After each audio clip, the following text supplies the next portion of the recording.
kelengkungan ruang waktu. Kita hidup menempati ruang yang dalam matematika diterjemahkan dalam 3 koordinat, X, Y, dan Z. Atau sederhananya, kiri kanan, depan belakang, atas bawah. Tapi jangan lupa bahwa kita pun menempati waktu.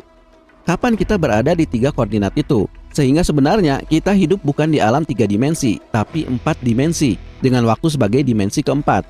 Nah, bagi Einstein, ruang waktu yang 4 dimensi ini harus dipandang sebagai satu konstruksi yang utuh, tidak terpisah, sehingga semua kejadian harus dipandang bagaikan rekaman film yang setiap framenya tersusun jadi satu blok, seolah-olah masa lalu, masa kini, dan masa depan jadi satu.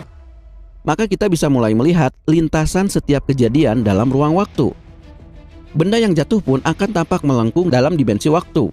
Tapi yang menarik, kata Einstein, yang melengkung itu bukan bendanya, tapi ruang waktunya. Jadi pada awalnya ruang waktu itu flat, semuanya dalam garis lurus.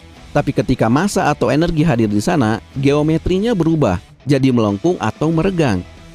Maka apapun yang melintasinya akan terpengaruh oleh lengkungan ruang waktu ini. Objek yang tadinya bergerak lurus akan berbelok.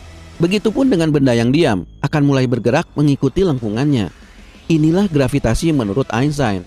Picture, if you will, a framework of invisible lines, like wire mesh supporting a pillar of concrete. Yet, unlike rigid wire, this gridwork is curved. And he says, in the general theory of relativity, that the sun, merely by virtue of being in space, warps the fabric of space, actually, and time. Because now if we take the Earth, right, and we set it in motion, it now goes into orbit because the fabric of space is nudging it around. Memang sekilas pandangan Einstein ini terlalu mengada-ngada. Bahkan para fisikawan pun awalnya ragu. Tapi Einstein berani menantang para astronom untuk membuktikannya sendiri. Karena menurutnya kelengkungan ruang waktu ini pun akan membengkokkan cahaya. Einstein memprediksinya lengkap dengan berapa derajat cahaya bintang akan menyimpang di sekitar matahari. Yaitu di tahun 1919, prediksi Einstein ini berhasil dibuktikan oleh Arthur Eddington, astronom Inggris.